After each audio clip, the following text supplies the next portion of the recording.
네, 지금부터 2021년도 지안기술직 합격 전략 설명회를 시작하도록 하겠습니다. 저는 지안공무원학원에서 전산직 수업을 하고 있는 이성행이라고 합니다. 여러분들 만나 뵙게 돼서 정말 반갑습니다. 저희 지안기술직 합격 전략 설명회는 1부에서는 지안공무원학원을 잠깐 여러분들께 소개를 드릴 거고요. 자, 두 번째로는 2020년도 기술직 직렬별 분석을 제가 간단하게 해드릴 겁니다. 세 번째로 기술직 공무원이라면 우리가 체크해야 될 사항들을 체크를 해보고요. 마지막으로 기술직 합격생들이 지안공무원학원을 선택한 이유가 무엇인지에 대해 설명을 드릴 겁니다. 이후 2부에서는 전공 과목별 학습 전략을 전산직, 토목직, 농업직과 임업직, 그리고 건축직까지 여러분들께 동영상으로 제공해 드릴 예정이니까 끝까지 자리 떠나지 마시고요. 경청해 주셨으면 감사하겠습니다. 저희 합격 설명회에서 이벤트 첫 번째로 참석 사전 예약 신청 시 100% 증정하는 비타 500 작지만 여러분들께 이렇게 음료 하나씩 제공해 드릴 거고요. 두 번째로 본방사수 하시게 되면 또 마찬가지로 전 분들께 10% 할인 쿠폰 뿐만 아니라 저희가 추첨을 통해서 피자와 팥빙수, 아이스크림 등 다양한 상품을 드리고 있습니다. 그렇기 때문에 마지막까지 자리 떠나지 마시고 계속 경청해 주셨으면 좋겠습니다. 자, 마지막입니다. 여러분들이 유튜브로 지금 동영상을 보시면서 채팅을 달고 계신데요. 채팅을 열심히 해주시고 질문도 많이 해주시고 활동을 많이 해주신 분들을 저희가 추첨을 해서 커피 그리고 아이스크림, 햄버거 그 다음에 이렇게 다양한 먹을거리를 여러분들께 전송을 해드리고 있습니다. 발송을 해드리고 있으니까 실시간으로 많은 질문 그리고 성의 있는 활동 부탁드리겠습니다. 자, 그러면 본격적으로 1부 기술직 온라인 합격 설명회를 진행을 하도록 하겠습니다. 자, 지안공무원학원 1년 안에 합격을 목표로 합니다. 지안을 선택하면 공무원 합격은 꿈이 아닌 현실이 된다라는 모티브를 갖고 저희는 학원을 운영하고 있습니다. 여러분들 단 한 명이라도 더 많은 학생들이 합격하실 수 있게 저희가 열심히 노력하고 있습니다. 자, 저희는 2003년부터 학원을 설립을 해서 기술직, 전통 있는 기술직 학원입니다. 그래서 그 이후에도 계속적으로 여러분들께 조금 나은 서비스를 제공해 드리고자 공실행 뇌구조라든지 합격 예측 서비스, 빅모의고사, 그 다음에 합격 지원센터 등을 운영을 하고 있고요. 최근에는 여러분들이 조금 더 편리한 환경에서 인터넷 강의를 수강하셨으면 좋겠다 해서 지안 홈페이지를 전면 개편하였습니다. 지안 공무원학원은 여러분들 합격을 위해서 지금도 임직원들은 최선을 다하고 있습니다. 네, 이어서 각 직렬별 2020년도 국가직 통계를 한번 살펴보도록 하겠습니다. 전산직은 78점의 합격선을 보여줬고요. 경쟁률은 27.9대 1이었습니다. 토목직은 71점의 합격선을 보여줬고요.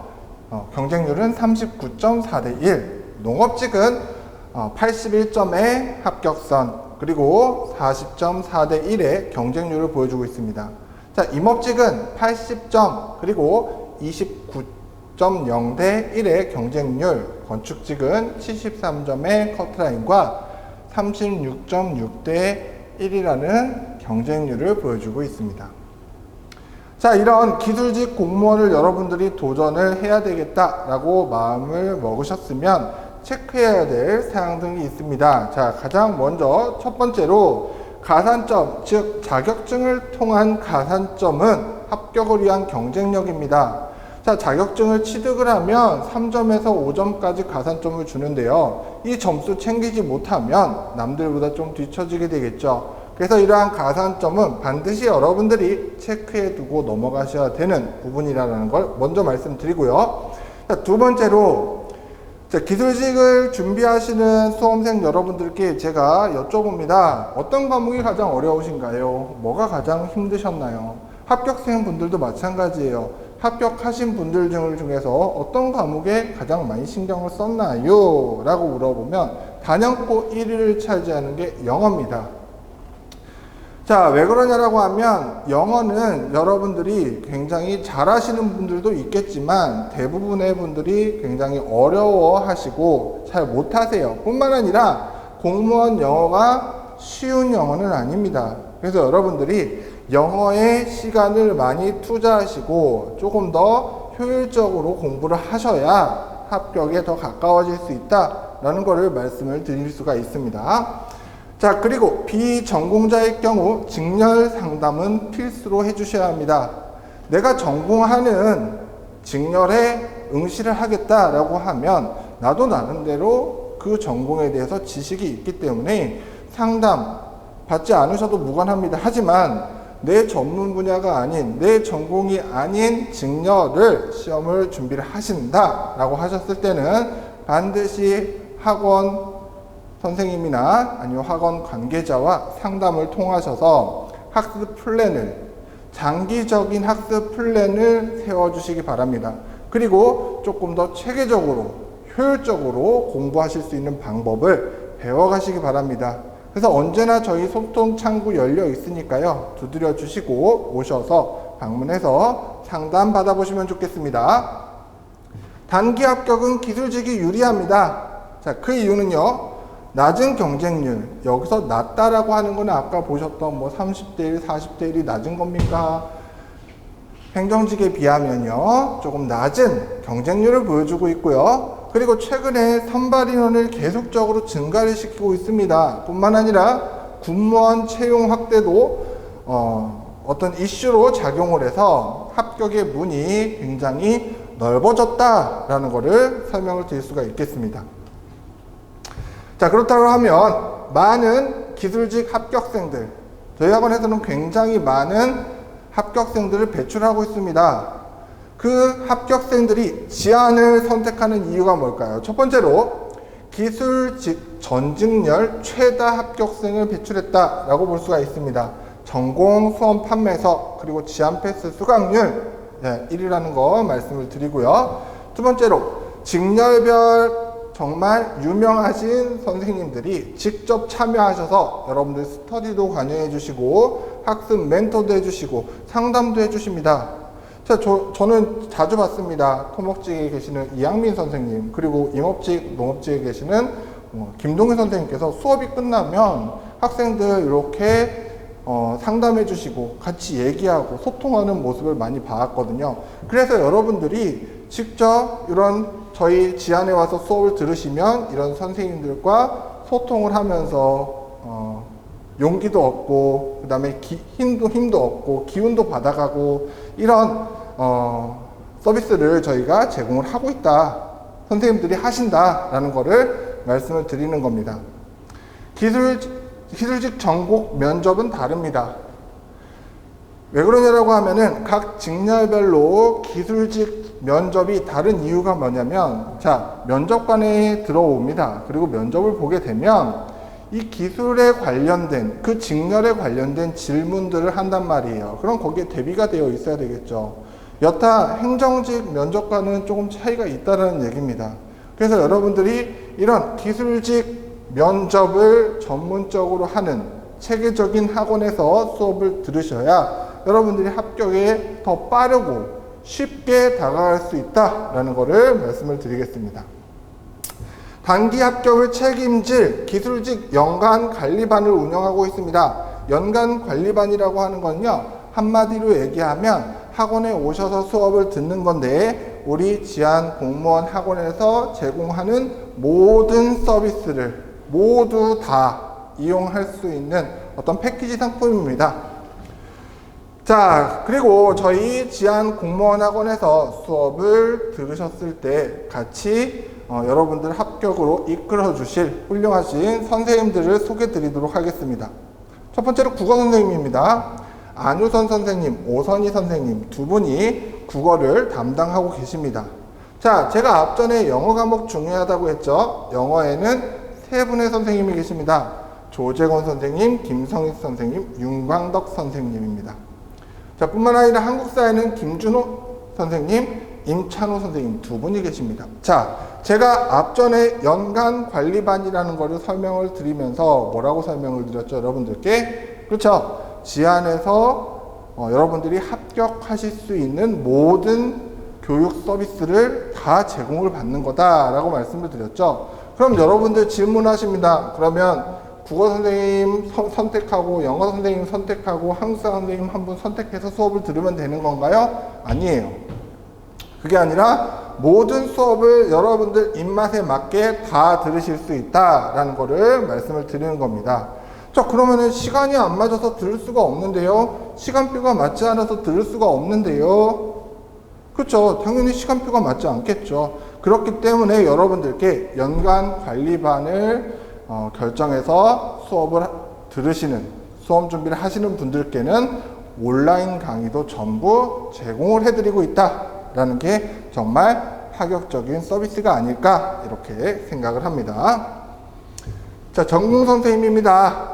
전산 박태준 선생님, 그리고 저죠. 그리고 제가 이성행입니다. 전산과 면접을 담당하시는 오재호 선생님, 전산의 조현준 선생님, 통신 전기 양윤석 선생님, 전기의 최현우 선생님, 건축 김창훈 선생님, 건축 이진호 선생님, 토목의 이양민 선생님, 임업 농업의 김동희 선생님, 기계의 허원회 선생님, 기계 김유호 선생님, 축산 안재우 선생님, 환경 고경미 선생님, 조경 이윤진 선생님, 화공 이병관 선생님, 물리 김현완 선생님, 생물 신은진 선생님, 보건 노성신 선생님, 이렇게 선생님을 소개를 드렸는데요. 전공 선생님들 나름 전부 전공 분야에서 유명하신 선생님입니다. 이런 선생님들의 수업이야말로 여러분들이 합격하시는 그 길을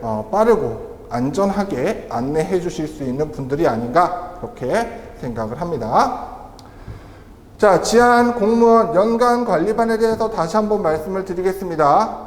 합격을 위한 기본이론, 그리고 문제풀이, 모의고사, 이러한 여러분들이 합격을 하기 위한 A부터 Z까지 모든 것들을 다 이용하실 수 있는 겁니다.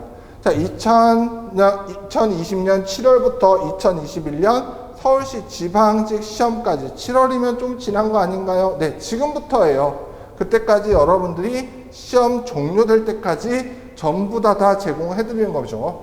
자, 다시 한번 설명을 드리지만 학원 실강, 학원에 오셔서 수업을 듣는 실강과 집에서 복습하실 수도 있고 다른 선생님 강의를 들어볼 수도 있고 여러 가지 할 수 있는 동영상 강좌를 마음대로 무제한으로 제공을 해드린다는 거예요. 그럼 여기서 질문을 할 겁니다. 선생님이 바뀌면은 교재 바뀌어야 되잖아요. 교재 바뀌면은 수업 듣는데 힘든데요. 저희는 그래서 선생님들이 다 동일한 교재를 사용을 하셔서 여러분들께 수업을 해드립니다. 그렇기 때문에 교재 별도로 구매하실 필요 없고요. 즉 국어책 하나 사서 국어 선생님 두 분의 수업을 다 들을 수가 있는 겁니다. 이해되시겠죠? 이런 서비스를 저희가 제공을 해드리는 상품이 연간관리반이다 라고 말씀을 드리는 겁니다. 자, 연간관리반 교육과정은요, 7월, 8월에는 공통과목, 국어, 영어, 한국사죠. 이론반을 시작을 합니다. 이미 시작을 했어요. 그리고 거의 완광이 되어가고 있습니다. 자, 이 강의는 여러분들 미리 진행되어 있으니까 동영상 다 올라가 있습니다. 여러분들 동영상 무제한으로 들을 수 있게 제공을 해드리고요. 자, 9월부터 그렇죠? 본격적으로 시작하는 다음 주, 다다음 주부터 시작을 하는 전공 과목 이론반이 시작을 하게 됩니다. 그래서 이 수업 여러분들 반드시 들으셔야 하고요. 그 다음에 11월부터 12월 기출문제풀이, 1월부터 2월까지는 예상문제풀이, 그리고 이후에는 동형 모의고사, 여러분들이 실제 시험장에서 느낄 수 있는 분위기와 시험 문제들을 여러분들께 제공을 해서 여러분들을 트레이닝하는 그런 과정으로 이어지게 됩니다. 자, 연간관리반 제가 계속 여러분들께 설명드리고 있는데요. 혜택이 정말 많습니다. 특별히 이번에는 2021년 공통과목 이론서를 모두 제공해 드릴 거고요. 그 다음에 365 지안패스 인터넷 강의, 즉 여러분들이 집에서 인터넷으로 강의를 수강하실 수 있게 모두 제공해 드립니다. 온오프라인 빅모의고사 학원에서 제공하는 모의고사들 모두 무료로 제공해드리고 있고요. 학원 시설을 뭐 사물함이라든지 스터디룸, 자습실 이런 것들도 모두 이용하실 수가 있습니다. 뿐만 아니라 지안식구라는 게 있습니다. 지안식구라는 거는 선생님하고 같이 식사를 하면서 이런저런 얘기도 해보고 고민도 털어놔보고 선생님하고 같이 소통할 수 있는 그런 이벤트도 마련하고요. 모의고사, 면접 특강 할인 등 모든 걸 다 이용할 수 있는 반이 우리 연간관리반이다 라고 말씀을 드리겠습니다. 자, 오늘입니다. 오늘 결제하실 때 여러분들께 드리는 특별한 혜택 설명드리면요. 연간관리반은 10% 할인 쿠폰을 드립니다. 그 쿠폰 적용하셔서 들으실 수가 있고요. 연간관리반 하시면은 인터넷으로 들을 수 있는 지안패스 1년 이용권, 그리고 2021년 최신 개정판 공통과목 이론서까지 제공을 해드립니다. 종합반 같은 경우에는 단일 결제 시 20% 할인입니다. 이 종합반은 온라인 결제는 약간 힘들기 때문에 학원에 직접 내방하셔서, 개인적으로 내방하셔서 종합반, 제가 설명해 드렸는데 종합반에 20% 할인입니다 라고 말씀해 주시면 20% 할인하셔서 결제하실 수 있게 상담해 드리고 도와드리도록 하겠습니다. 자, 저희 지안 공무원학원은 1년 안에 합격을 목표로 합니다. 그렇기 때문에 여러분들 저희 지안 학원과 같이 한번 열심히 공부를 해보시고, 저희도 마찬가지예요. 여러분들이 합격하실 수 있게 최선을 다해서 노력을 하고 양질의 서비스를 제공해 드릴 것을 약속드립니다. 자, 이어서 공통과목 학습 전략, 국어, 영어, 한국사 선생님끼리 나오셔서 여러분들께 잠깐 짧게나마 어떻게 공부를 하셨으면 좋겠다 라고 설명해 주실 겁니다. 먼저 국어 선생님부터 나와서 차례대로 여러분들께 설명을 해 드릴 테니까요. 자리 떠나지 마시고 다른 곳에 가지 마시고 계속 시청해 주셨으면 감사하겠습니다. 저는 잠시 후에 뵙도록 하겠습니다. 안녕하세요. 지안에듀 국어 강사 오선희입니다. 만나 뵙게 돼서 반갑습니다. 자, 오늘 저는요, 여러분들께 국어 공부를 어떻게 차근차근 해 나가야 하는지에 대해서 설명해 드리려고 해요. 왜냐하면 우리는 1년 안에 합격해서 뭔가 너무 많은 시간을 낭비하지 않고 우리가 효율적으로 공부해서 합격하는 그 길로 가고 있거든요. 그래서 어떻게 공부해야지 효율적으로 그 공부가 가능해질 것인가, 이걸 오늘 얘기해 보려고 합니다. 자, 먼저 그러면요, 제가 조금 변화된 모습을 좀 보여드리려고 하는데요. 먼저 2021년 공무원 시험의 변경사항이에요. 7급 국어 같은 경우는 피셋이라고 하는 시험의 유형이 들어가게 되었어요. 아무래도 조금 더 사고력을 요하는 시험이 들어가게 된 거죠. 그러다 보니까 9급과 7급을 함께 준비하셨던 분들, 이제는 조금 어려우실 수 있습니다. 9급 준비하시는 분들이라면 정말 9급, 7급이라면 조금 더 방법을 달리하여서 들어가야 하는 거죠. 그래서 아무래도 9급, 7급을 함께 준비하셨던 분들이 어느 한쪽을 선택과 집중해서 공부를 하게 되시다 보니까 경쟁률 안에 좀 허수, 그러니까 그냥 한번 봐볼까? 뭐 이런 분들이 많이 사라지게 되면서 어떻게 보면은 좀 합리적인 경쟁률이 나오게 될 수도 있지 않을까, 저는 그렇게 생각을 하거든요. 그런데다가 3만 명을 증원할 예정이라고 하는 걸 보면 우리는 결국 합격을 하긴 할 거예요. 그게 언제 되느냐의 문제인 것 뿐입니다. 그러니까 우리는 반드시 할 거고, 이제 그러면 바뀐 그 유형을 잘 생각해서 접근을 하고 준비를 해 나가는 게 필요하겠죠? 자, 그럼 지난 가장 최근에 있었던 지방직과 국가직의 문제 유형을 한번 보자고요. 먼저 지방공무원 9급 시험이 어떻게 출제가 되었었느냐 하면 비문학의 유형이 전체 6문제가 나오고 있었고요. 저는 여기서 특이사항을 어떤 걸 발견했냐면 주장을 찾는 문제가 2문제가 나와 있었다는 거예요. 어떤 지문을 읽고 그 지문의 길이가 길지는 않았어요.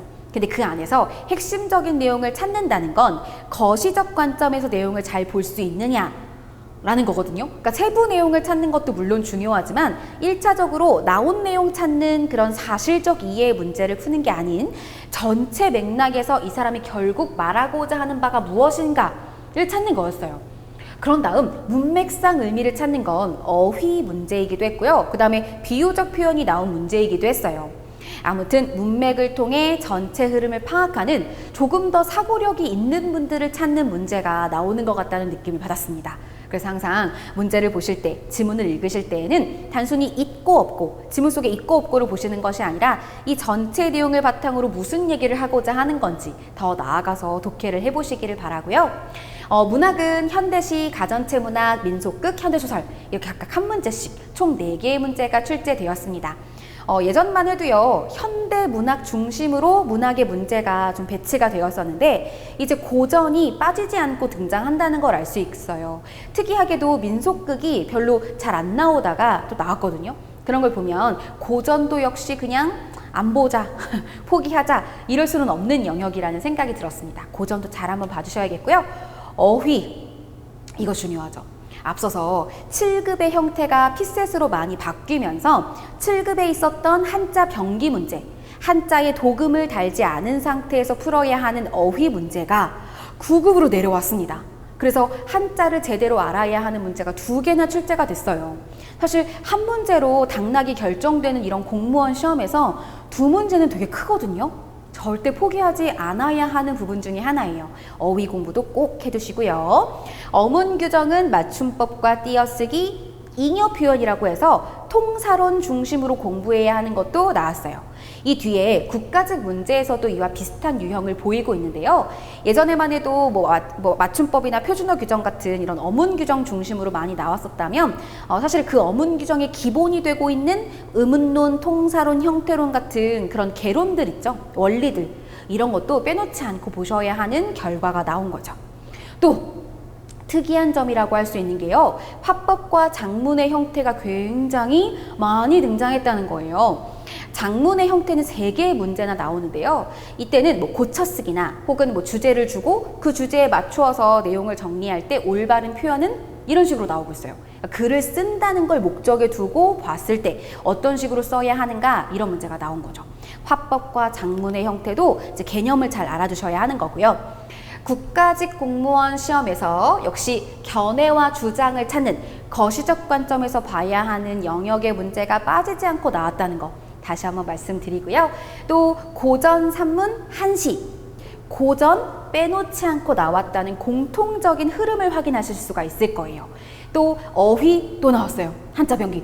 그러면 계속된 흐름을 지금 보여준 거거든요. 한자 절대 포기하시면 안 돼요. 어문 규정에 해당하는 거 제가 통사론, 한글 맞춤법이나 표준어처럼 뭔가 어문 규정에만 너무 치중되면 안 되고, 이것에 앞서서 공부했었던 개론적인 부분, 원리적인 부분도 항상 잘 봐주셔야 한다는 겁니다. 뿐만 아니라 화법, 작문의 부분도 절대 놓치셔서는 안 돼요. 예전에만 해도요, 그냥 비문학, 문학, 어휘, 어문 규정 이런 식으로 한 4개 정도로만 나눴었는데, 화법과 작문을 집어넣어서 5개 정도로 정리를 해야 우리가 국어 문제가 어떻게 나오는지를 제대로 확인하실 수 있을 것 같거든요. 그래서 5개 영역으로 나눠서 각각의 영역을 포기하지 않고 들어간다, 이런 마음가짐으로 생각해 주시면 돼요. 그래서 제가 어떤 도움을 드릴 수 있을까 생각을 하다가 6하 원칙으로 한번 정리를 해보려고 하거든요. 먼저 내 특성을 파악해야 돼요. 왜냐? 누가 시험 보는 거죠? 내가 시험 보는 거죠? 그렇기 때문에 내가 싫어하는 공부가 있다면 그걸 내가 가장 좋아하는 것과 연결을 짓는 거예요.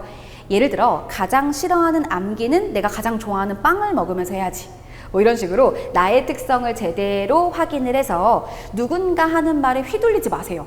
다른 사람이 이거 하면 좋대, 그럼 그대로 갔다가 아니네, 다시 돌아와요. 이런 시간 낭비를 하지 않으시도록 내가 진짜 좋아하는 거, 내가 못하는 부분, 잘하는 부분, 이런 걸 나눠 놓으셨으면 좋겠어요. 그 다음에 언제 공부해야 될까요? 자, 이건 언제를 얼마 동안으로 바꿔 설명을 해드리면, 하루 복습 시간은 최소 한 10시간 정도는 꼭 복습하실 수 있도록 해주셨으면 좋겠어요. 근데 국어만 그렇게 하라는 건 아니고요. 전 과목 10시간 정도는 순수 공부 시간이 있었으면 좋겠습니다. 그리고요, 혼자 공부할 때 막막해서 오히려 효율이 떨어지는 분들이 있어요. 그런 분들은 이렇게 여러 번 강의를 반복적으로 들어보시는 것도 좋아요. 네, 강의를 듣고 나서 이제 내가 혼자 해야지, 이렇게 생각하시는 분들이 많은데, 오히려 강의를 들으면서 스스로 말하듯이 정리하는 게 더 도움이 될 수도 있거든요. 항상 강의는 한 번만 듣고 나 혼자 해야지. 그럼 잘 안 될 수 있어요. 강의를 여러 번 반복적으로 듣는 것도 도움이 될 수 있습니다. 아셨죠? 자, 어디에서? 이거 질문 진짜 많이 들어와요. 집에서 할까요? 도서관에서 할까요? 카페에서 할까요? 자, 이것도 역시 아까 제가 누가에서 말씀드린 것처럼 자신의 특성을 정확하게 파악하셔야 돼요. 내가 어디에서 했을 때 공부가 잘 되더라 라는 생각을 항상 하시면서 공부하시되 약간 백색 소음에 익숙해지실 필요도 있어요. 왜냐하면 시험 현장에 가면 똑딱똑딱똑딱 이렇게 볼펜을 왔다 갔다 이렇게 눌렀다가 뺐다가 하시는 분들도 있고 중간중간 이렇게 소리 내시는 분들도 있을 수 있단 말이에요. 그 어떤 소리에도 민감하지 않을 수 있도록 충분히 여러 백색 소음에 좀 적응하시는 것도 필요하지 않을까라는 생각이 들었습니다. 자, 그다음 무엇? 자, 이제 뭘 공부해야 되죠? 가장 중요한 포인트가 여기 나온 건데요. 여러 권을 말고 저는 한 권을 제대로 공부하십시오 라고 말씀드리고 싶어요.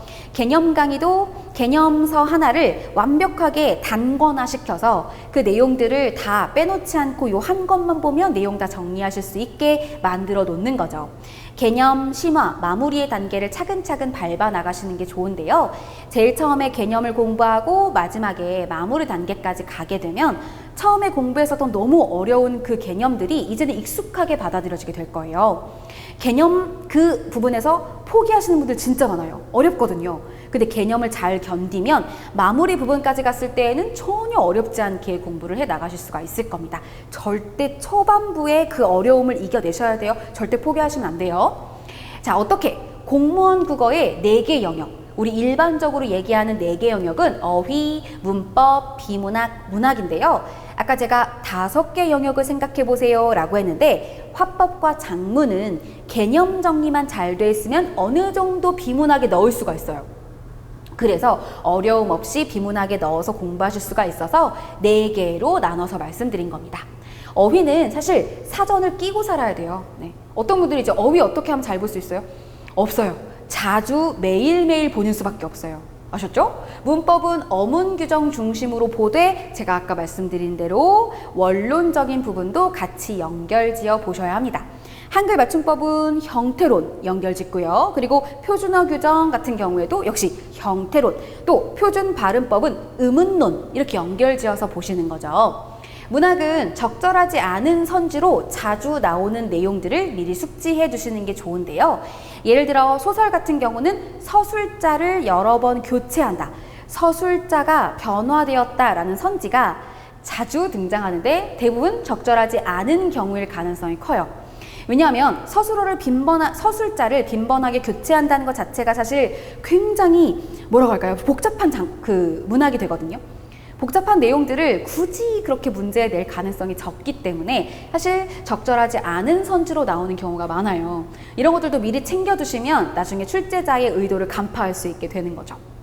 비문학은 결국은 인과, 포함관계, 비교와 대조로 연결되는 선지들이 많이 나오게 되어 있기 때문에 지문을 읽으실 때마다 포함관계나 혹은 원인과 결과의 방향이 어디로 가고 있는지를 잘 확인하시면 좋을 것 같아요. 자, 이런 자세한 내용들은 사실 제가 지금 이렇게 말씀을 여러 개 드리고 있지만 10분의 1도 말씀을 다 안 드린 거거든요. 여기에서 간단하게 이런 방법들이 있다 말씀드리는 것이고 이런 내용들을 이제 본격적인 수업 시간에 더 자세하게 말씀드릴 것 같습니다. 수업 시간에서 만나 뵀으면 좋겠어요. 자, 이제 내가 왜 공부하는지를 봐야 돼요. 실제 적용할 것을 생각하면서 공부하면 쉬워져요. 예를 들어 한글 맞춤법을 공부할 때에도 실제로 내가 일을 할 때 이런 내용들은 이렇게 적용해서 써야겠구나 생각을 하면서 공부하면 더 외워지기가 잘 외워져요. 그러니까 이게 지금 암기를 위해서 암기를 하면 오래 기억에 남지 않아요. 근데 어디에 활용할까 생각하면서 외우면 오래 갈 수 있습니다. 이렇게 우리가 누가 언제 어디서 무엇을 어떻게 왜 라는 육하원칙으로 어떻게 공부를 해 나가서 효율적으로 우리의 수험 기간을 단축시킬 수 있을지 합격할 수 있을지를 말씀드렸습니다. 제가 지금 준비하고 있는 건 눈에 선한 국어 합격 희소식이라는 어떤 제목을 가지고 이름을 가지고 준비를 하고 있는데요. 이 수업에서 여러분과 함께 한다면 아마 이런 다양한 것들을 함께 하면서 공부해 나갈 수 있지 않을까, 이런 다양한 노하우들을 습득하면서 공부하게 될 수 있지 않을까 생각합니다. 자, 그러면 마무리 지어 볼게요. 여러분들은 모두 2021년 예비 공무원들이시죠? 필수 자세히 말씀드리겠습니다. 먼저 어휘 공부는 지금부터 하세요. 지금부터 사전을 끼고 다니시면서 사전에서 모르는 단어를 계속 검색하는 작업을 해보셨으면 좋겠어요. 사전을 찾으면 표제어에 해당하는 발음도 나오죠. 품사도 나오고 필수 성분도 나오고 예문도 나옵니다. 그러니까 사전 하나에 나오는 담겨있는 정보가 굉장히 많아요. 그 정보들을 바탕으로 공부하시면 큰 도움 받으실 거고요. 문학보다는 비문학을 먼저 공략해 보시는 것을 추천해 드리고 싶어요. 왜냐하면 문학은 어떤 패턴을 익히고 나면 문학 작품들을 또 수업 시간에 우리가 되게 많이 공부할 거거든요. 그럼 어느 정도 커버가 되는데 비문학은 사실 즉 선생님이 도와줄 수 있는 부분이 극히 적어요. 여러분들이 미리부터 공부를 하시는 부분이 있어서 저는 수업 시간에 아예 매일 비문학이라고 매일매일 푸실 비문학 자료를 드리고 있거든요. 그렇게 스스로 매번 꾸준히 학습해 나가는 방법을 선택하시는 것이 좋습니다. 가끔은 과감히 산책하세요. 여러분 막 힘든데 계속 앉아서 공부하면서 효율성 떨어지게 하지 마시고요. 가끔 과감히 산책도 하시면서 공부의 효율을 높여 나가시고 결국은 합격하실 겁니다. 합격하시길 진심으로 응원하고 있도록 할게요. 저는 여러분들과 함께 개념 강의에서 만나 뵙도록 할 거고요. 꼭 수업 시간에 만나 뵀으면 좋겠습니다. 아셨죠? 그럼 저는 다음에 또 알찬 시간에 다시 여러분을 찾아오도록 할게요. 수업 시간에 뵙도록 하겠습니다. 감사합니다. 안녕하십니까. 지안공무원에서 영어를 담당하고 있는 윤광덕입니다. 저희가 원래 오프라인으로 설명회를 준비했었는데 어쩔 수 없이 이번 코로나 때문에 저희가 온라인으로 전향하게 됐어요. 무튼 여러분들 오늘 이 강의를 통해서 어떻게 하면 정말 최단기로 빠르게 여러분들이 많은 시간을 들이지 않고 합격할 수 있는지 혹은 고득점을 낳을 수 있는지를 제가 간단 명료하게 설명드리도록 할 겁니다. 지금부터 집중해 주시고요. 바로 시작하죠. 자, 일단 제 PPT는 이렇게 크게 4가지로 구성할 겁니다. 강사 소개, 제 소개할 것이고요. 그 다음에 문제 구성, 파트의 문제 유형, 공부 학습법 이렇게 4가지로 설명을 드릴 거예요. 가장 중요한 게 바로 4번에 있겠죠.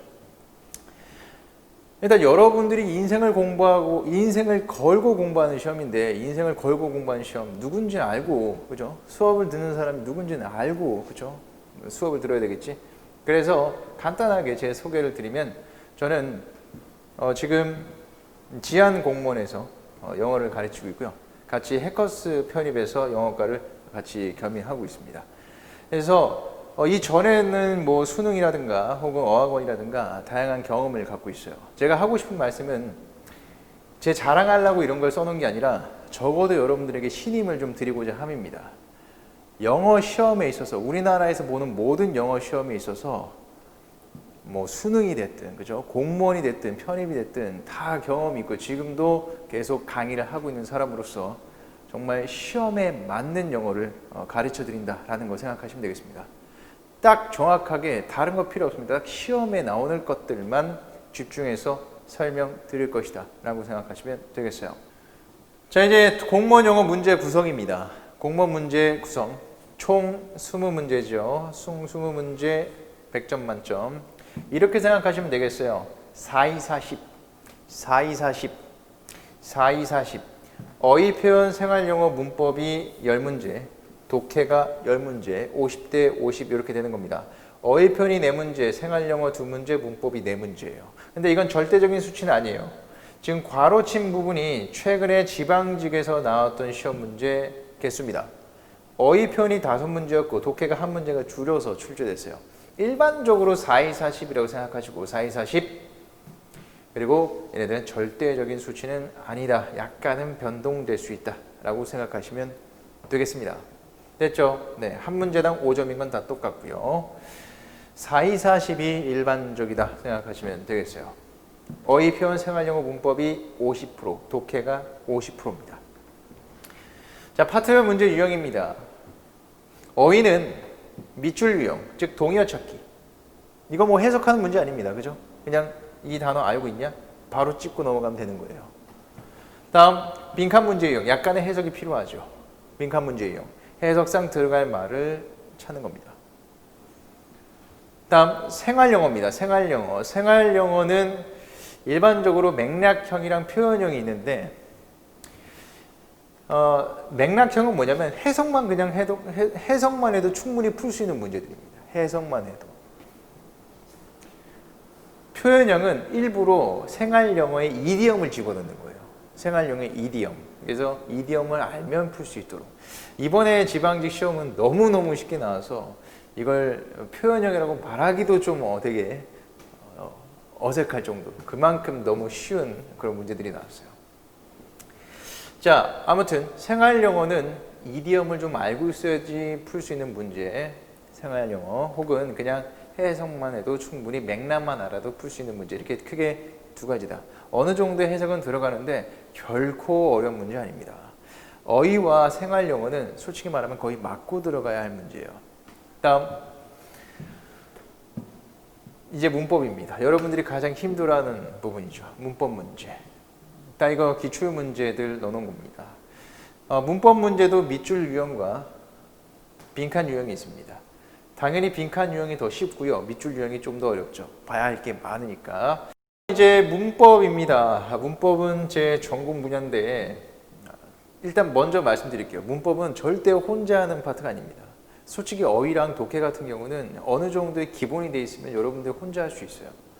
근데 문법은 철저하게 이 전문의한테 맡겨주셔야 돼요. 정말 짧게 걸릴 수도 있고 잘못 만나면 정말 오래 걸릴 수도 있습니다. 일단 선생님이 장담 드릴 수 있는 것은 저는 2개월 드립니다. 2개월이면 충분히 문법 기본적인 거 다 맞출 수 있고요. 그리고 공무원에서 나온 문법이 이미 정해져 있기 때문에 그런 것들만 따로 학습하시면 돼요. 최단기로 제발 진짜 한 400페이지, 500페이지짜리 그 책 좀 제발 보지 마십시오. 그런 거 공부할 필요 전혀 없습니다. 그런 건 나중에 기출문제나 풀면서 여러분들이 그 두꺼운 거는 뭐 기출문제 풀 때 뭐 해도 상관없지만 이론을 400페이지, 500페이지짜리 영어를 본다는 건 말도 안 되는, 정말 공무원에서 말도 안 되는 그런 학습법이에요. 짧게 단기 완성이 필수적이다. 정말 간단하게 100페이지도 안 되는, 100페이지가 뭡니까? 기초는 한 7, 80페이지면 충분히 끝낼 수 있어요. 그리고 나서 기출문제 풀면서 하나씩 더 추가해 주면 되겠습니다. 문법은 이렇게 4가지 나오는데요. 시험 문제 밑줄, 빈칸, 정문, 비문, 영작 이렇게 4가지예요. 밑줄 유형, 얘가 좀 까다로운 문제죠. 빈칸이 가장 문법 중엔 쉽습니다. 그 다음에 정문, 비문, 학생들이 가장 힘들어하는 것, 정문, 비문. 그죠? 여기 뭐 어떤 밑줄 그런 것도 없고요. 하나씩 다 보셔야 돼요. 그죠? 그 다음에 영작. 영작 또한 이 안에 문법을 다 물어보고 있기 때문에 이 안에서 결국에는 이 좀 종합적인 문법이다 생각하시면 되겠습니다. 어느 정도 여러분들이 문법이 잘 머릿속에 정리가 되면 이런 문제도 연습을 통해서 충분히 다 풀어낼 수 있다는 거 미리 말씀드릴게요. 문법은 전문가에게 철저하게 의존해라 라는 거 다시 한번 말씀드립니다. 독해 같은 경우는 수능과 거의 흡사하다고 보시면 되겠어요. 여러분들이 가장 친근한 파트일 겁니다. 독해는 어떻게 보면 종합예술이라고 생각하시면 되겠어요. 어휘도 잘해야 되고요. 문법도 많이 잘 잡혀 있어야 됩니다. 그래야지 이 어휘와 문법이 잘 어우러져서 독해 점수로 연관이 되는 거예요. 초반에 여러분들이 어휘와 문법을 얼마나 잘 잡아내느냐, 그게 이제 후반에 독해에서 관건이 되는 겁니다. 됐습니까? 난이도는요, 수능보다는 조금 쉽습니다. 아주 약간 좀 쉽기 때문에 수능으로 공부하시는 분들도 많아요. EBS의 교재들도 충분히 활용이 가능하다는 거 미리 말씀을 드리도록 하겠습니다. 자, 그렇다면 어떻게 공부할 것인가? 지금은 정말 간단하게 문제 유형만 봤고요. 가장 중요한 것이죠. 어떻게 공부할 것인가? 다시 한번 문제 구성을 갖고 와 볼게요. 제가 아까 얘기했죠. 4-2-40. 4-2-40. 그죠? 어휘 표현 생활용어 문법이 50%, 독해가 50%예요. 그러면 이걸 보고 많은 학생들이 분명히 또 이런 생각을 할 겁니다. 어차피 영어 하는데 어휘 외워야 되고, 어휘 표현. 독해는 50%나 되니까 어차피 해야 되니까, 어휘 외우고 독해하면, 어휘 외우고 독해하면 적어도 7, 80점은 나오겠구나. 생활영어나 문법에서 찍어서 한두 문제는 맞추겠지. 이렇게 생각하는 거예요. 어휘 외우고 그냥 독해하는 거. 그런 사람들이 하는 독해가 바로 이런 독해입니다. 일단 어휘는 열심히 외워요. 영어를 시작했으니까. 어휘가 없으면 아예 해석이 안 되잖아. 그죠? 그 다음에 문법이 없으니까 감이 필요합니다. 독해를 하는데 어휘의 조합으로 푸는 거예요. 그냥 어휘들만 조합해놓고 대충 감발로 독해하려고 하는 것이죠. 어떻게 됩니까? 오역하죠. 해석이 제대로 될 리가 없어요. 문장 구조가 복잡해지면, 문장이 길어지면 절대 해석 제대로 안 됩니다. 그럼 어떻게? 결국에는 추리를 하게 되죠. 마치 독해 지문이 추리 소설인 양 논리력을 갖는 게 아니라 추리로 풀려고 하는 겁니다. 당연히 오답이 나올 수밖에 없어요. 어휘만 가지고는 절대 독해가 될 수 없다는 얘기입니다. 제대로 된 독해 모형은 바로 이런 겁니다. 어휘 당연히 공부하셔야죠. 어휘는 많으면 많을수록 좋습니다. 그 다음에 문법이야. 어휘와 문법이 제대로 잡혀 있어야지만 여러분들이 할 수 있는 게 바로 해석이에요. 해석, 직독직해. 근데 해석이 된다고 바로 독해력이 올라가진 않습니다. 해석을 했다면 그 다음부터 여러분이 쌓아가야 될 게 논리력과 이해력 그리고 배경지식이에요. 문장 단위 해석이 말끔하면 그 다음부터는 그 문장끼리의 논리력을 찾아 나가는 거야. 그래야지 독해력으로 직결될 수 있습니다. 다시 한번 얘기하지만 딱 여기까지 어휘 문법을 통한 해석 이거 2개월 혹은 4개월까지는 진짜 빡세게 이것만 초반에 하십시오. 됐습니까? 그리고 나서 기출문제 계속 풀면서 독해력 향상시키면 되는 겁니다. 여기까지 12월까지 이걸 다 끝낸다 생각하시면 돼요. 어휘는 많으면 많을수록 좋고 문법을 통해서 직독직해를 완벽하게 해나가는 겁니다. 모든 문장 구조를 다 여러분들이 볼 수 있으면 돼요. 해석 제대로 할 수 있고 12월까지 충분히 만들 수 있습니다. 그리고 나서 이제 1월부터는 모의고사 계속 풀면서 기출고사 계속 풀면서 독해력 향상시키면 되는 겁니다. 그리고 시간 조율하시고요. 자, 그러면 이제 학습량을 좀 얘기 드려볼게요. 9월부터 이제 여러분들이 수업을 듣게 되실 텐데 이미 7월은 갔고요. 7, 8월 이미 갔고 9월부터 여러분들이 초반에 이 기초 어휘라든가 문법을 공부하는 양이 영어는 좀 많으셔야 됩니다. 그리고 1월부터는 기출문제 들어가면서 적어주셔야 돼요. 전공 공부하셔야 되니까.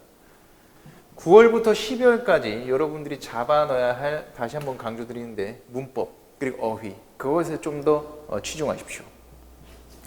1월부터는 이것만 제대로 돼도 4개월 동안 이 이론과 핵심 이론 요것만 제대로 공부하셔도 기출문제는 수월하게 따라오실 수 있어요. 제일 잘못된 게 뭐냐면 이때 영어를 놓치는 거예요. 그러면 1월 달에는 우리 학원뿐만 아니라 모든 학원이 대부분이 이제 기출문제 위주로 간단 말이죠. 이걸 제대로 공부 안 하고 1월 달에 이제 좀 발등에 불이 이제 떨어졌다고 생각해서 이때 막 영어 공부를 하려고 하면 이미 알아듣기가 힘들어요. 기출문제 풀어도 계속 틀릴 수밖에 없고 이걸 제대로 잡아놓는 게 정말 중요합니다. 딱 4개월입니다. 4개월이면 기초 잡고도 해석 연습도 충분히 할 수 있는 시간이에요. 4개월 제대로 투자하자. 저는 최소 4-5시간 봅니다. 영어만 공부하는 시간이 4-5시간 정도는 되셔야 돼요. 그러면 1월 달에 1-2시간만 돼도 충분합니다. 기출문제 풀고 예습 복습만 충분히 하시면 돼요. 알겠습니까? 네. 자, 이런 학습량을 봐주시고요. 영어는 초반에 잡아놓는 게 너무 중요하다. 4개월 꼭 투자하십시오. 자, 저희 목표는 80점입니다. 일단 80점으로 잡아놓고요. 80점이 되기 위해서는 지금 잘 안 보이시죠? 어휘 표현과 생활 용어에서 한 문제 틀리는 겁니다. 6문제 중에 한 문제. 문법 4문제 중에 한 문제 틀릴 수 있습니다. 어려운 문제 꼭 한 문제씩 껴있거든요. 그리고 독해 10문제 중에 어려운 문제 2문제 버릴 수 있습니다. 그러면 총 몇 문제? 어휘 표현 생활 용어에서 한 문제 마이너스 1, 문법에서 마이너스 1, 독해에서 마이너스 2, 총 4개 틀리는 거 80점. 이게 우리의 목표입니다. 이거 하려면 뭐라고요? 초반에 어휘 문법 제대로 잡아내자. 충분합니다. 지금 시간에선 충분해요. 80점. 요 정도 점수면 여러분 합격 커트라인에 전혀 발목을 잡지 않을 겁니다. 영어 80점, 초반 4개월에 집중하자. 너무 중요했습니다. 그 4개월은 어휘만 하는 게 아니라 어휘와 문법을 통한 해석 연습, 그죠? 어휘와 문법을 통한 해석 연습을 꼼꼼히 하는 게 정말 관건이다 라는 얘기가 오늘의 정말 큰 핵심이고 주제였습니다. 자, 좋습니다. 여기까지 해서 제 설명회는 마치고요. 여러분들이 앞으로 합격하는 그날까지 제가 옆에서 항상 도와드릴 수 있도록 하겠습니다. 자, 여기까지 하겠습니다. 수고하셨습니다. 자, 수험생 여러분 안녕하십니까? 지안공무원학원에서 한국사를 담당하고 있는 임찬호입니다. 설명인데요. 저는 오늘 그러니까 한국사라는 과목의 출제 범위, 그리고 이 과목이 어떻게 준비를 해야 되고 이 과목에 어떤 내용들이 시험에 나오는지 이런 거에 대한 이야기를 좀 간략하게 드릴 거예요. 그래서 어떻게 공부하셔야 되는지를 좀 간략히 배우시죠. 먼저 보실 게 단원별로 이제 연도별 출제 경향이거든요. 보시면 아는데 이게 지금 19년까지는 국가직, 지방직, 서울시가 나눠져 있는데 2020년에는 2개밖에 없죠. 그 이유가 2020년이 되면서 이 지방직과 서울시가 하나의 시험으로 합쳐져 버렸어요. 그래서 같은 날 보고 문제도 같아요. 그러다 보니까 이제 3개가 아니라 2개가 됐다라고 보시면 될 것 같아요. 그래서 지금은 이제 여러분들이 보시게 될 내년도 시험도 지금 보시는 것처럼 이제 국가직과 지방직이 분리되어 있지 않은 형태로, 그러니까 2개의 형태로 되어 있다, 이렇게 보시면 돼요. 한국사는 전체가 8개 단원으로 되어 있습니다. 마지막에 있는 그 9번째 단원 통합은 말 그대로 각 단원에 상관없이 통합적인 형태로 출제되는 거기 때문에 이거는 큰 의미가 없고요. 실제로는 이 8개 단원이 이루어져 있다라고 보시면 돼요. 그래서 첫 번째 단원이 이제 선사시대인데 여기가 이제 우리가 아는 구석기, 신석기, 청동기 이런 얘기 배우시는 거고, 고대가 삼국시대, 그래서 통일신라와 발해가 있는 삼국부터 남북국 시대, 그리고 중세가 고려시대예요. 근데 조선이 그 다음인데 이 조선시대가 너무 내용이 많아요. 그래서 보통 조선 전기와 조선 후기를 구분하는데, 그래서 조선 전기와 조선 후기가 있죠. 보통 여기까지를 조선 후기까지 해서 여기를 저희가 뭐라고 부르냐면 전근대사라고 불러요. 요게 보통 그래서 구석기부터 시작해서 조선의 25대 임금인 철종까지 정도가 전근대사라고 보시면 되고, 그 다음에 이 뒷부분에 나오는 근대사회의 전개라는 파트가 있어요. 요 근대사회의 전개가 흥선대원군 시대부터예요. 그래서 흥선대원군, 그 다음에 이제 우리가 일본의 식민지로 넘어가기 전까지의 이야기를 배우시고, 일제강점기가 있겠죠. 그리고 1945년 해방되고 나서 지금까지를 현대라고 불러요. 그래서 여기를 근현대사라고 불러요. 그래서 총 8개 단원인데요. 지금 보시는 것처럼 모든 단원에서 한 문제 이상의 문제는 반드시 출제가 됩니다. 그러니까 빼먹는 단원은 없어요. 매 시험마다 한 문제 이상은 나오는데 이게 몇 문제씩 출제돼야 되는지에 대한 규정은 없거든요. 근데 보통 일반적으로 보면 전근대사 파트가 한 12문제, 그리고 근현대사 파트가 한 8문제 정도 출제가 돼요. 그러니까 요게 좀 왔다 갔다 합니다. 여기가 11문제면 여기가 9개, 여기가 13개면 여기가 7개, 이런 식이에요. 근데 기본적으로 한 12개, 8개 정도로 맞춰져 있다라고 보시면 돼요. 그러다 보니까 지금 빼먹는 단어는 없고, 따라서 우린 공부를 할 때 전 단원에 대해서 고르게 공부하셔야 돼요. 어느 단어는 공부하고 어느 단어는 빼먹고 이렇게 할 수는 없다는 거죠. 그래서 모든 단원에서 문제가 출제되고 있고 범위는 구석기부터 현대까지라고 보시면 될 것 같습니다. 그 다음에 보시면 이제 표를 보시면요. 8개 단원에서 어쨌든 제일 많이 나오게 되는 건 조선시대예요. 조선 전기와 조선 후기를 합치게 되면 이게 거의 한 24% 정도 되거든요. 그러니까 4문제 중에 1문제 정도는 조선시대 이야기가 나온다는 거예요. 그래서 뒤에 있는 근대사회의 전개, 일제강점기까지 하면 전체의 절반 정도가 여기 있어요. 그러니까 지금 보시는 대로 보시면 전범위가 시험 문제에 고루 나온다는 거죠. 조선시대에 가장 높은 빈도로 출제되니까 아무래도 조선시대를 제일 많이 배우실 수밖에 없어요. 제일 많이 배우시고 내용도 좀 어렵죠. 최근에 제시되는 문제의 유형을 보시면 대부분 사료 제시형 문제들이 같이 출제가 돼요. 그러니까 옛날처럼 단답형의 형식으로 이거에 대한 내용을 물어보는 게 아니라 사료를 주고 그 사료를 분석해서 답을 찾게 하는 문제가 사실 대다수의 문제라고 보시면 돼요. 그래서 지금의 형태의 문제, 시험 문제의 형태는 사료를 분석하지 못하면 문제를 풀 수 없는 형태로 문제가 출제가 됩니다. 그렇게 보시면 될 것 같고요. 그래서 이제 공부를 어떻게 하셔야 되냐면 아까 말씀드린 대로 빼먹는 단원은 없기 때문에 아무래도 전체 범위에 대해서 고르게 학습하셔야 돼요. 뭔 하고 뭔 안 하고 그럴 수 있는 상황이 아니에요. 어느 게 좀 더 뭐 올해는 이게 안 나올 거야. 올해는 이게 나올 거야. 이렇게 나눠드릴 수는 없고 아까 보신 것처럼 모든 범위가 시험 문제 출제 범위고 한 문제 이상은 나오니까 전체 범위를 고루 공부하셔야겠죠. 물론 뭐 좀 많이 나오는 부분에 좀 더 많은 시간과 노력을 투여하셔야 되는 건 어쩔 수 없겠습니다만 그래도 전범위 고른 학습이 필요하고요. 그 다음에 기본 개념이 필요해요. 그러니까 처음에 공부를 하는 친구들을 보면 학생들을 보면 이게 자꾸 어려운 거에 집중하시려는 경향이 좀 있거든요. 근데 모든 공부가 그렇습니다만 한국사도 기초가 튼튼히 기본이 충분히 갖추어져 있지 않으면 그 다음부터 공부하시는 내용이 너무 어려워지고 그 다음에 점수 잘 안 나오실 거예요. 그러니까 기본 개념을 반복적으로 학습하셔야 돼요. 이미 학교 다니실 때 한국사는 공부를 해보셨어요. 뭐 중고등학교 때 이미 공부를 하셨기 때문에 어떻게 공부해야 한국사 점수가 잘 나오는지 잘 알고 계세요. 근데 한국사를 어렵다고 느끼는 이유가 뭐냐면 이게 외워야 될 게 많고 자꾸 까먹기 때문에 그렇거든요. 그러니까 그런 것들을 방지하기 위해서는 기본 개념을 반복적으로 숙지하셔야 돼요. 그래서 잊어버리지 않게. 그러니까 우리가 잊어버리지 않게 기본 개념을 또 하고 또 하고 또 하셔서 이게 완전히 익숙해지셔야 돼요. 그러려면 반복적으로 학습을 하셔야 될 겁니다. 뭐 이미 합격 수기를 보신 분들도 계시겠습니다만 이미 합격한 친구들의 합격 수기를 보면 내가 한 번 만에 한국사를 끝냈어. 이런 친구들은 없어요. 뭐 5번을 받건 3번을 받건 7번을 받건 사람들마다 스타일이 다르기 때문에 뭐라고 말씀은 못 드리겠습니다만 그래도 어쨌든 반복적으로 학습하고 있다는 게 공통점이에요. 그러니까 기본 개념의 반복적 학습이 필요하고요. 아까 말씀드린 대로 사료가 나오는 문제가 대다수의 문제이기 때문에 틈틈이 공부하시면서 사료를 많이 보셔야 돼요.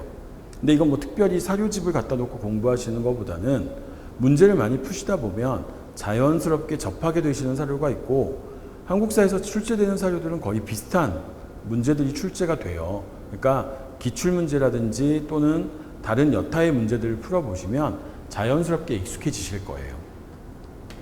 그리고 가장 중요한 건 문제풀이겠죠. 한국사는 문제풀이를 통해 완성이 됩니다. 그러니까 우리가 아무리 좋은 기본 개념을 많이 공부하고 많이 외우고 있다고 하더라도 실제 문제를 만났으면 이게 적용이 잘 안 되거든요. 근데 그 이유는 문제를 푸는 능력이 부족하셔서 그래요. 그러니까 그런 문제를 접해본 경험이 적은 거죠. 그러니까 문제를 많이 풀어서 문제 해결 능력을 좀 기르셔야 되는 게 한국사에서 고득점을 얻어낼 수 있는 방법이라고 생각합니다. 시험 대비 저희 이제 수업을 어떻게 하실 거냐면 먼저 기본 개념을 배우시겠죠. 여기서 이제 한국사의 가장 기본적인 내용들 그리고 한국사가 어떻게 전개되는지에 대한 기본 개념을 배우실 거고요. 두 번째로 이제 심화이론이라고 배우실 거예요. 근데 뭐 이렇게 특별히 많이 기본 개념에서 추가되는 내용이 존재하는 건 아니고요. 기본 개념을 베이스로 한다면 거기에 이제 조금 내용이 추가돼서 조금 어려운 문제들 또는 심화되는 문제를 풀 수 있는 조금 어려운 내용들을 배우시게 될 거고 그 다음에 이제 문제풀이를 하실 거예요. 가장 먼저 기출문제를 푸시겠죠. 기출문제는 저희가 응시하는 시험의 출제 방향을 보여줍니다. 그러면 이제 기출문제를 풀어보면 이 시험이 어디서 많이 출제가 되고 내가 어디서 집중을 해야 되고 내가 어떤 방향으로 공부를 해야 되는지에 대한 가이드라인을 제시해 줄 거예요. 그 다음에 이제 모의고사를 보실 거고 실제 시험처럼 똑같이 시간을 정해놓고 20분 내에 20분 문제를 풀어보는 실전 마지막 파이널 모의고사를 해볼 거예요. 그래서 이제 실전의 문제 능력을 키우시게 될 텐데 사실 한국사는 다른 공통 과목에 비해서 사실 그렇게 내용이 어려운 건 아니에요. 뭐 이미 다 아시다시피 중고등학교 때 이미 공부를 하셨기 때문에 이미 낯설지 않은 개념들이 많이 들어있거든요. 그래서 여러분들이 한국사를 좋아하시고 한국사에 대한 관심만 있으시다면 누구나 시험에서 고득점을 받으실 수 있어요. 그래서 다른 과목보다 훨씬 쉽게 공부하실 거니까 한국사에 대한 일단 거부감이나 두려움만 없으시다면, 그런 것들을 없애고 공부를 시작하신다면 누구나 좋은 점수를 얻으실 수 있을 겁니다. 요즘 코로나 때문에 저희가 되게 어려워요. 그래도 시험은 또 내년에 치러지게 되겠죠. 그러면 지금 저희가 힘들어도 어쨌든 내년도 시험은 준비하셔야 되니까 시험을 준비하시기로 결정을 하셨으니까 이 시험을 준비하셔서 내년에는 모두 좋은 결과 있기를 기원하겠습니다. 제가 설명하는 한국사에 대한 그 설명은 여기서 마치도록 하겠습니다. 감사합니다. 안녕하세요. 김동희입니다. 2021년도 대비 농업직 수업과 그리고 간단한 이 농업직에 대한 설명 시작해 보도록 하겠습니다. 일단 먼저 이 농업직 9구 전공 과목 먼저 간단하게 말씀을 드리겠습니다. 농업직 9구 전공 과목은 재배학과 식용작물학이라고 하는 이 두 과목이 됩니다. 이 두 과목은 물론 이 농업직 7급 시험에도 전공 과목으로 들어가는 과목이 되고요. 그리고 재배학이라고 하는 것은 커다랗게 재배개설이라고 하는 것은 재배학이라고 하는 게 무엇인지 이런 걸 간단하게 설명을 하는 그런 부분이고요. 그리고 커다랗게 유전환경 기술, 이렇게 우리가 커다랗게 파트를 구분을 해볼 수가 있습니다. 그리고 식용작물학 같은 경우는 벼 파트와 밭작물 파트 이렇게 구분이 됩니다. 그런데 벼와 관련한 부분들은 대학교재가 출판되는 H사라고 하는 출판사가 있는데요. 그 H사 기준으로 쌀 생산과학이라고 하는 그런 책의 내용, 그리고 방통대 책 기준으로 방통대에서 나온 식용작물학이 있는데, 그 책의 내용들이 다 우리가 이 식용작물학이라고 하는 과목으로 이제 출제가 되고 있고요. 그리고 이 전작이라고 하는 것이 있죠. 이거 밭작물에 대한 거 얘기하는 것인데요. 이건 이제 그야말로 이 H사 기준으로는 전작, 그리고 방통대책 기준으로는 이제 식용작물과 관련해서 밭작물과 관련한 부분 다루는 것들, 그런 것들이 이제 다뤄지게 됩니다. 그런데 이 재배학은 그냥 제가 H사 책 한 권만 말씀을 드렸어요. 재배학 같은 경우는 사실 우리가 H사 책 한 권만 꼼꼼하게 다 내 걸로 만든다라고 하면은 충분히 90점 이상 다 고득점이 가능한 그런 부분이 됩니다. 그래서 사실 어떻게 보면은 다른 그런 뭐 기술 직렬들 전공 과목에 비해서는 범위가 상당히 좁은 그런 특성을 가지고 있다라고 볼 수가 있습니다. 범위가 좁다라고 하는 거, 그게 이 농업 직렬을 가지는 특성이 되는 것이고, 그리고 또 계산 문제가 없죠. 물론 계산 문제라고 하는 것이 어쩌다가 나오는 경우가 있어요.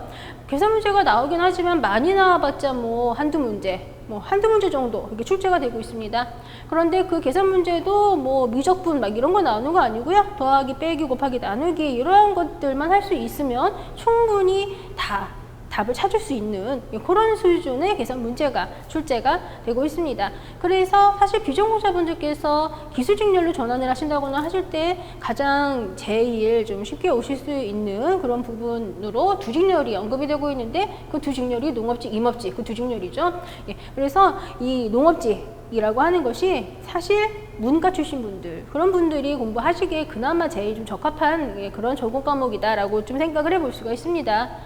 그렇지만 문과 출신 분들이 오시기에 적합하다라고 말씀을 드렸고, 또 계산 문제가 한두 문제 정도만 나온다, 범위가 좁다 이렇게 말씀을 드리긴 했지만, 그렇다고 해서 절대 만만한 직렬은 아니에요. 왜냐하면은 사실 책 한 권을 다 100% 다 내 거로 만든다, 이것도 사실 쉬운 것은 아니거든요.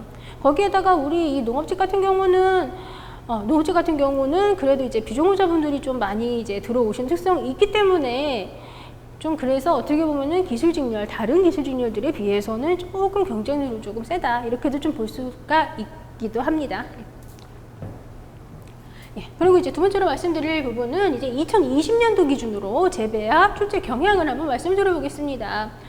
2020년도 9까지 기준으로는 그냥 재배학이 뭔지, 그냥 간단하게 앞으로 우리가 다룰 게 뭔지, 이러한 것들에 대해서 다루는 재배기술, 재배개설과 관련한 부분이 두 문제가 출제가 되었고요. 유전 육종과 관련한 부분에서는 3문제, 환경과 관련한 부분에서는 9문제가 출제가 되었고요. 또 재배기술과 관련해서는 제 책 기준으로는 재배기술 1, 2 이렇게 구분이 되는데, 재배기술 1에서 3문제, 재배기술 2에서 3문제 이렇게 출제가 되었습니다.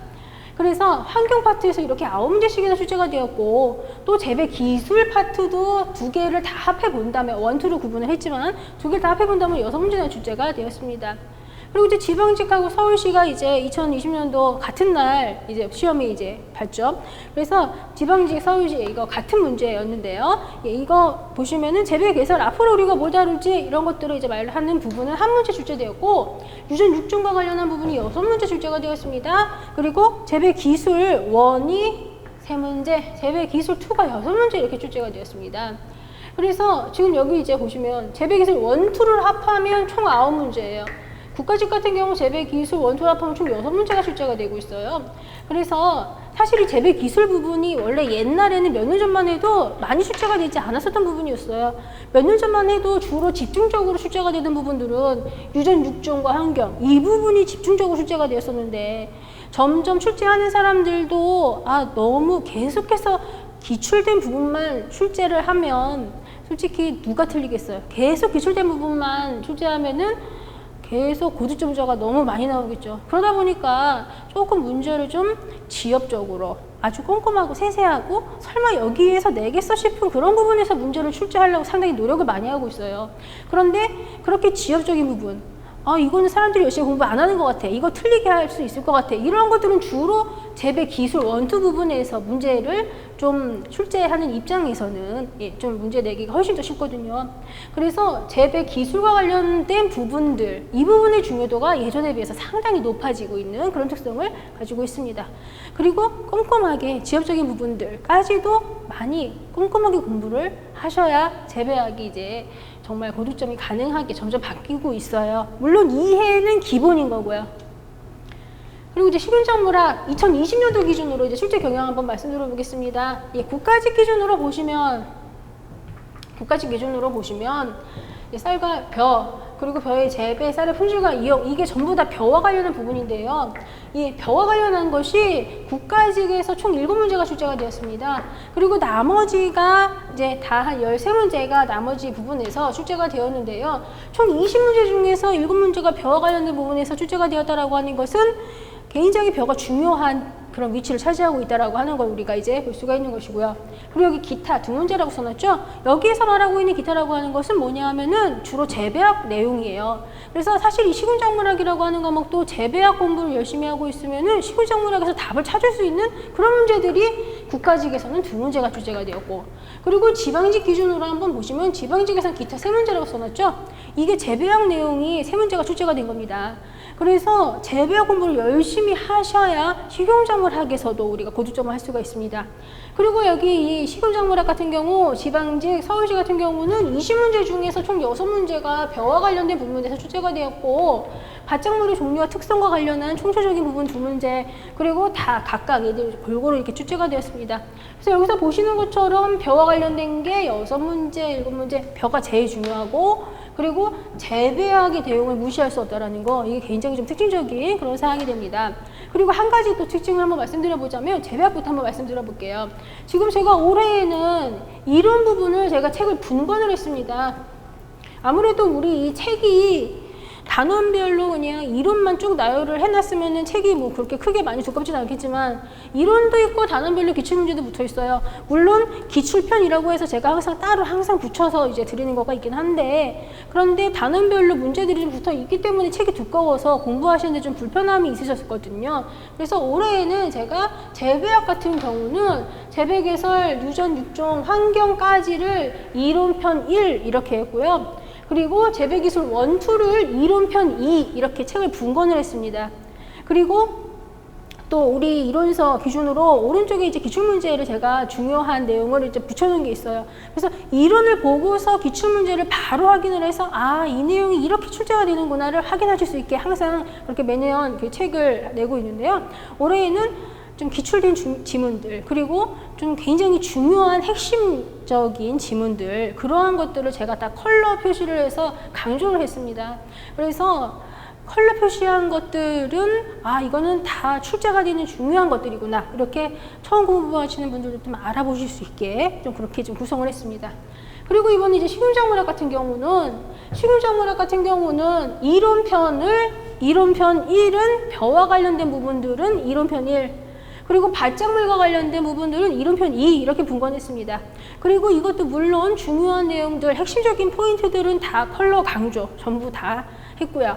그래서 아무래도 전에 비해서 분권을 했고 또 중요한 부분 컬러 강조를 했기 때문에 작년 책들에 비해서는 아마 공부하시기가 훨씬 조금 더 수월해지실 거라고 좀 생각하고 있습니다. 그리고 물론 기출편은 당연히 매년 항상 같이 붙여서 있잖아요. 그래서 이론편 1, 이론편 2, 그리고 기출편은 3 이렇게 구성이 되어 있습니다. 네, 그리고 이제 학습 팁이라고 하는 것이 있는데요. 우리가 이제 농업직 공부할 때에 농업직에서 쓰는 아주 구식 용어들이 있죠. 그런 구식 용어들이 있는데 그런 부분들을 처음 공부하시는 분들께서 굉장히 조금 힘들어 하세요. 그런데 사실 용어와 관련된 것들은 처음만 어렵지 어느 정도 용어에 대한 감을 가지게 된다면 사실 어려운 내용들은 아니에요. 그런데 그 용어도 단순히 그냥 달달 외우려고 하는 것이 아니라 제가 이제 이론 수업 진행하면서 설명을 드리거든요. 그러면 그거 이제 잘 들으셨다가 용어를 아 이게 이 뜻이구나 이런 거를 이제 알게 되시면 나중에는 그냥 보다 보면 아 얘는 당연히 무슨 뜻이겠거니 라고 딱 감이 오실 거예요.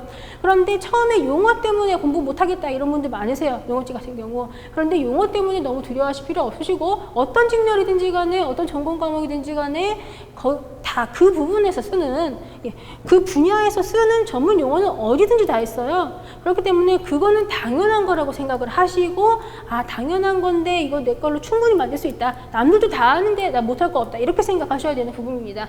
그리고 우리 농업직 책 한 권, 재배학 기준으로는 책 한 권을 다 꼼꼼하게 내 거로 만들어야 된다고 말씀드렸어요. 물론 시군정물학 같은 경우는 재배학에 비해서는 더 아무래도 기출 활용도가 더 높은 편이기는 한데 그래도 2020년도 기준으로 보자면 훨씬 더 지역적인 부분에서 문제를 출제하려고 많이 노력을 하고 있는 거를 기출문제에서 느낄 수가 있었거든요. 그래서 사실 꼼꼼한 지역적인 부분까지 우리 농업직 같은 경우는 좀 많이 좀 암기를 할 수 있도록 좀 노력을 하셔야 되고 물론 그런 단순 암기는 기본 베이스로 깔고 가는 것이고요. 그리고 또 이해를 또 충분히 하실 수 있도록 하셔야 되는 것이죠. 특히 우리 유전 육종 파트 그리고 또 환경 파트 이런 부분들은 단순 암기도 필요하지만 이해를 해야 진도가 넘어갈 수 있는 부분들이 상당히 많다고요. 그래서 이해를 하시면 단순 암기할 부분도 많이 줄어드니까 이해와 암기를 다 같이 중요하게 생각을 해야 되는 그런 징절이 됩니다. 그리고 특히 기출문제가 중요한 거는 공통과목도 마찬가지고 우리 전국 과목도 마찬가지죠. 기출문제는 무조건 다 확실히 내 거로 다 만들겠다라고 생각하셔야 됩니다. 자주 기출되는 내용들은 남도 맞추는 부분이고 나도 맞추는 부분이고요. 그래서 자주 기출되는 부분은 무조건 베이스로 깔고 가되 새로 나오는 유형, 좀 이해를 해서 풀어야 되는 것들 이제 그런 거를 누가 맞추냐 이런 거에 따라서 이제 합격 당락이 결정이 된다고 생각하시면 되겠습니다. 그래서 기출 문제는 무조건 빠삭하게 다 내 거로 다 만든다 이렇게 생각을 하셔야 됩니다. 그리고 또 우리 농업직 같은 경우 또 우리 기술직은 또 가산점이 있죠. 그런데 기사 그리고 산업기사 이런 자격증이 있으신 분들 같은 경우는 5점이 가산점이에요. 그런데 비전공자분들 같은 경우는 기능사 자격증을 따실 수가 있으시죠. 기능사 자격증을 따시면은 3점 가산점이 있습니다. 그런데 농업직렬 준비하시는 분들이 가장 많이 따시는 자격증이 뭐냐면은 종자 기능사와 유기농업 기능사 이 두 가지 종류를 가장 많이 따고 있어요. 그런데 그 둘 중에 뭐가 됐든지 간에 3점짜리라고 해서 무시하시면 안 되고 비전공자분들 같은 경우는 꼭 기능사 자격증 꼭 따실 수 있도록 좀 해주세요. 우리는 사실 조정점수가 없잖아요. 기술직렬은 조정점수가 없기 때문에 그냥 5과목 전체 평균으로 내면은 그거 기준으로 이제 합격 당락이 결정이 되는데 가산점이 있냐 없냐는 완전 하늘과 땅 차이가 됩니다. 그래서 예를 들어서 5과목을 전부 다 평균을 냈을 때 80점이다. 그런데 가산점이 없는 사람은 그냥 80점만 점수이지만 가산점 3점이라도 있으면 83점으로 점수가 올라가는 거예요. 그러면은 솔직히 80점과 83점은 나중에 합격 불합격이 결정이 되고 나서 봤으면 그때는 합격 불합격이 결정되고 나서 봤을 때 3점 차이는 하늘과 땅 차이예요. 그러니까 꼭 반드시 기능사 자격증 어떤 거라도 상관없으니까 뭐든지 간에 꼭 준비하실 수 있도록 좀 해주세요. 그리고 또 이제 선발 인원과 관련한 이런 부분들을 한번 보도록 하겠습니다. 일단 19년도 같은 경우는 국가직 선발 인원 135명 이렇게 써놨는데요. 이거는 일반 장애, 저소득 다 포함을 한 인원이 됩니다. 그래서 사실 이 중에서 일반은 한 122명이었어요. 일반은 122명이었었고 그리고 이제 2019년도 기준으로 응시 인원은 2,683명이었어요. 2,683명이 이제 응시 인원이었습니다. 그리고 이제 19년도는 국가직 필기 합격 85점이었었습니다. 그런데 이제 2020년도 같은 경우 이제 보시면은 2020년도는 국가직이 85명 선발 이렇게 써놨죠. 이 중에서도 이제 일반 기준으로는 77명이 일반이고요. 그런데 이제 이 중에서도 이제 시험을 접수를 하고 응시하고 이런 인원들을 보면 응시 인원은 77명 선발 중에 응시 인원은 2,041명이 이제 응시를 한 것을 볼 수 있습니다. 물론 뽑는 인원이 작년에 비해서 좀 줄긴 했어요. 2020년도 기준으로. 그렇지만 준비하는 사람들도 좀 줄은 거를 이번에 이제 같이 줄은 걸 우리가 볼 수가 있겠고요. 그리고 이번에 2020년도 합격선은 81점이 이제 필기 합격선이 됩니다. 그리고 여기 지방직 같은 경우 보시면은 지방직 전국 다 포함해서 뽑는 인원이 528명이에요. 그런데 여기 19년도 528명, 2020년도는 445명 이 정도가 이제 되죠. 그러면은 이렇게 국가직 응시한 인원들이 다 지방직 시험도 다 본단 말이에요. 그러면은 이걸 가지고서 이제 한번 보면은 19년도 기준으로 보면은 전체적인 전국 다 포함한, 물론 지역별 편차는 굉장히 좀 다 차이가 있긴 하지만 요 두 가지만 놓고 본다면 실질적인 이제 한 경쟁률 한 5대1 정도 우리가 이제 그 정도 생각해 볼 수가 있겠죠. 올해도 마찬가지예요. 그죠? 그래서 올해 같은 경우도 실질적인 경쟁률이 한 5대1 정도, 요 정도 이제 생각하시면 됩니다. 네. 그런데, 이제 국가직 필기 합격선은 이제 이 정도가 되는 것이고요. 그래서 국가직 같은 경우는 무조건 80점을 넘어야 합격하실 수가 있습니다. 근데 이제 지방직은 경기도만 이렇게 적어놨어요. 사실 지방직 같은 경우는 필기 합격선이 굉장히 편차가 큽니다. 그래서 올해의 2020년도 지방직 경기도 양평 기준으로는 필기 합격 점수 51점이에요. 그런데 용인시 기준으로 보시면 85점이 됩니다. 이렇게 같은 경기도 지역 내에서도 어느 지역이냐에 따라서 지방직은 굉장히 합격선이 좀 차이가 크기 때문에 이거는 이제 나중에 시험 어디서 하실 때에 충분히 나한테 내가 좀 물론 눈치를 좀 많이 봐야 될 수밖에 없겠죠.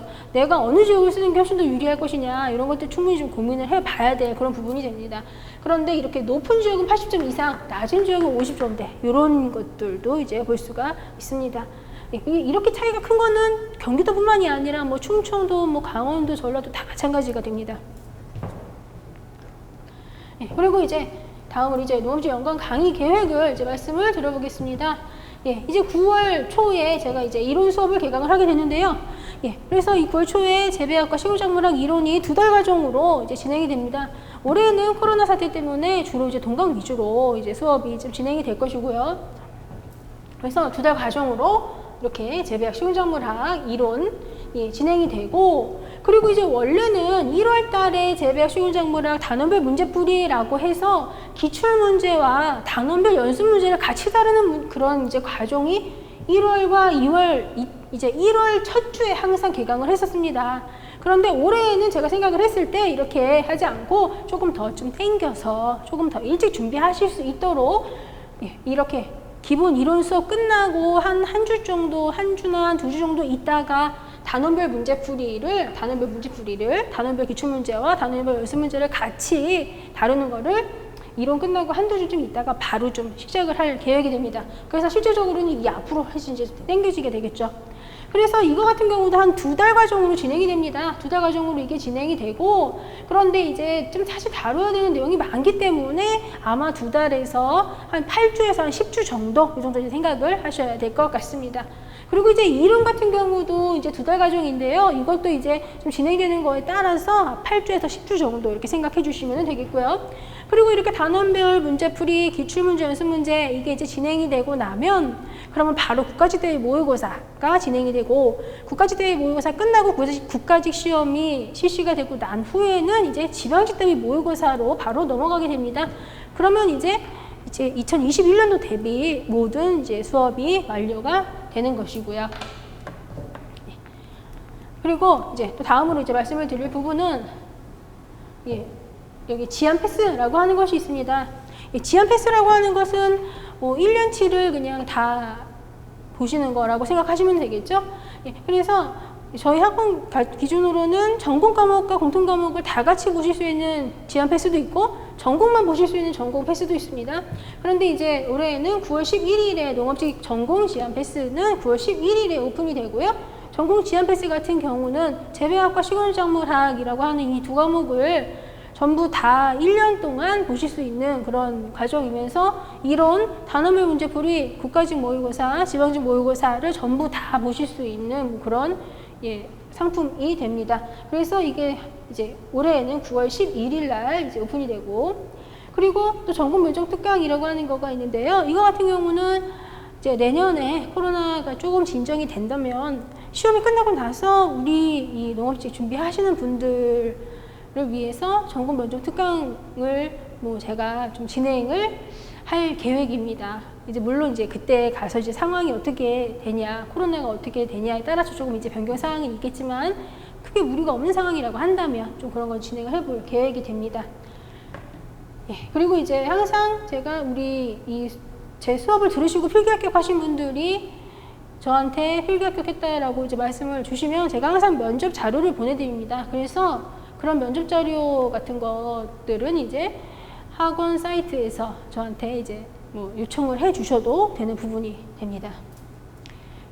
그래서 이번에는 어쩔 수 없이 전부 다 이렇게 인강 위주로 좀 진행을 하기 때문에 제가 원래는 사실 이렇게 실강에서 여러분들이랑 같이 수업을 진행하고 그럴 때에는 시간 끝나고 질문도 많이 받고 그리고 굉장히 좀 그러다 보니까 좀 굉장히 타이트했었어요. 그런데 이번에 동강 위주로 어쩔 수 없이 진행이 돼야 되기 때문에 이번에는 제가 학원 사이트에다가 이제 개강하고 나서 수업 들으시는 거에 대해서 질문하신다거나 하면 최대한 빨리 피드백 해드릴 수 있게 좀 그렇게 좀 진행을 해보도록 하겠습니다.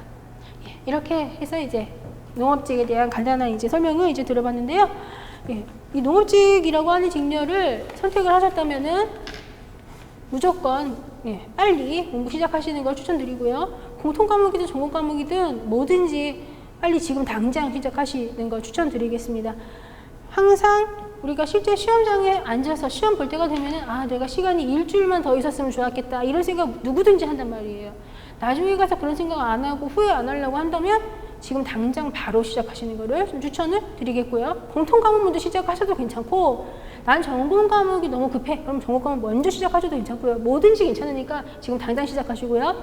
그리고 비전공자분들 같은 경우 3점짜리 기능사 자격증 그거 절대 무시하지 마시고 꼭 반드시 꼭 3점 꼭 획득해 두시는 거 좀 추천드리도록 하겠습니다. 그러면 여기서 마치도록 하겠습니다.